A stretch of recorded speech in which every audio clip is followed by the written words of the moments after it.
Welcome everybody to AI Seeking the Truth. If you have not subscribed, I would like to invite you to subscribe.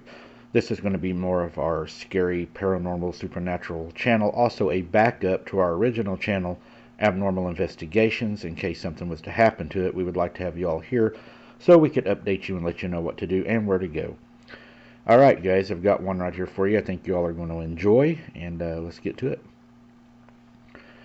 When I was in high school, we used to do a lot of field trips and activities. We had at least one or two activities every month, and it was mostly very nice. It felt great, and it was very motivating always to have something to look forward to. During my second year, we were supposed to go on a 2-day trip to this amazing place in the mountains that was super fancy, and we were all super excited for it. But unfortunately, they had to cancel for some reason. So the teachers had to find a place last minute that could welcome a group of 30 kids. We ended up going to camp that no one had ever heard about. It was about 2 hours from the school, and it was a very secluded place. When we got there, we were welcomed with a big sign that said, "Welcome. We are celebrating our 100th anniversary." I must say that I still have this image engraved in my mind because when I saw that, chills ran down my spine. I've always been very attracted to spooky stuff. I grew up with my dad watching scary movies all the time, and I always loved a good scary story. But nothing could have prepared me for what was about to happen. We got out of the bus and we were greeted by two young men that would be our guides for the trip. They showed us the dormitories first so we could leave our stuff there and begin the activities. Of course, there were two dormitories, so we were separated, boys from girls, and I was pleased to know that I would share my room with two of my best friends, M and P. We were assigned our room last because we had a special room. I must explain that the building was kind of shaped like an L, but while the longer part was divided into rooms that each contained 2 bunk beds, the smaller part was only one big room with 2 bunk beds. The smaller part was almost detached from the longer part. I should say, I guess. We only had a door communicating with the rest of the building, if that makes sense. We were really excited about that because it was the biggest room and we would be far away from the teachers and everyone else. But when we opened the door to the room, we stopped immediately.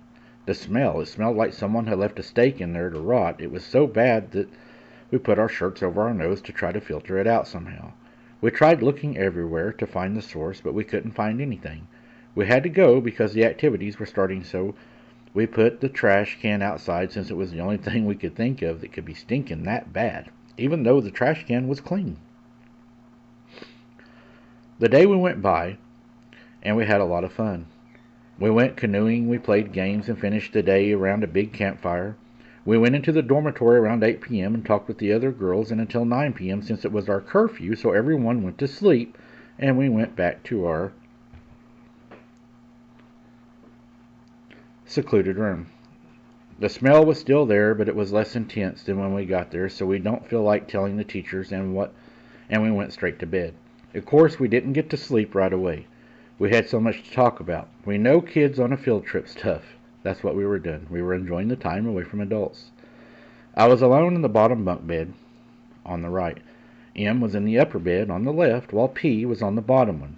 Only 4 or 5 feet separated the bunk beds. So, we were talking, and all of a sudden, as I was saying something, I heard M saying something over me. But it was almost like she was whispering. I said, "Oh, sorry, what did you say?" She replied, "No, I didn't say anything. It was P." P immediately replied, "I didn't say anything. I thought it was you, M." Everything went silent, like heavy silent. We all heard it, coming from the same place, the loud whisper. I got the courage to open my flashlight and light up the end of the left bunk bed, where the sound came from, but there was nothing. It definitely came from inside the room. We know it came from inside the room. Hell, I thought I was being interrupted.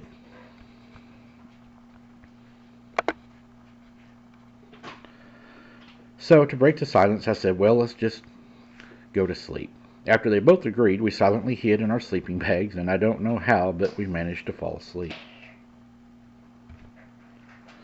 I woke up to a red light entering our room under the door, and as my brain was slowly getting out of this dizziness of sleepy, I heard the fire alarm. I looked at the time on my iPod and it was exactly 3 a.m. My friends woke up too and we put our shoes on and opened the door. Everybody was being evacuated from the dormitory. Fortunately, there was no fire, but the alarm had not been engaged by someone since the little button was still intact. It had been triggered by something else. The young boys from the camp searched the whole place for like 30 minutes but couldn't find anything, so they gave us the okay to go back to our rooms. I don't know if I need to mention it or not, but we fell asleep right away again. We started thinking, do you think that thing triggered the alarm was the same thing that was in our room earlier? Do you think it was warning us about the alarm? We will never know. The next morning we were quite happy to leave this place. But as we were leaving, we all looked back, and in our room there was something we'll never forget. There was a girl standing there in a white nightgown. She had burns all over her. Her dress was burned and singed, and you could see the char all over her. She looked like she had been burned alive. Was this the little girl that was burnt in this place that sounded the fire alarm? We'll never know. But to know that she was whispering to us, turn the alarm on, and the smell in that room, it all kind of adds up. What do you guys think? I hope you all enjoyed that one. We're going to have more of these coming. Like I said, they won't be as fast on this channel, maybe one or two a week, but they will be more on the scarier side of the paranormal side. So if you're enjoying these, let us know. Don't forget to subscribe if you have not subscribed, and we'll see you on the next one, guys.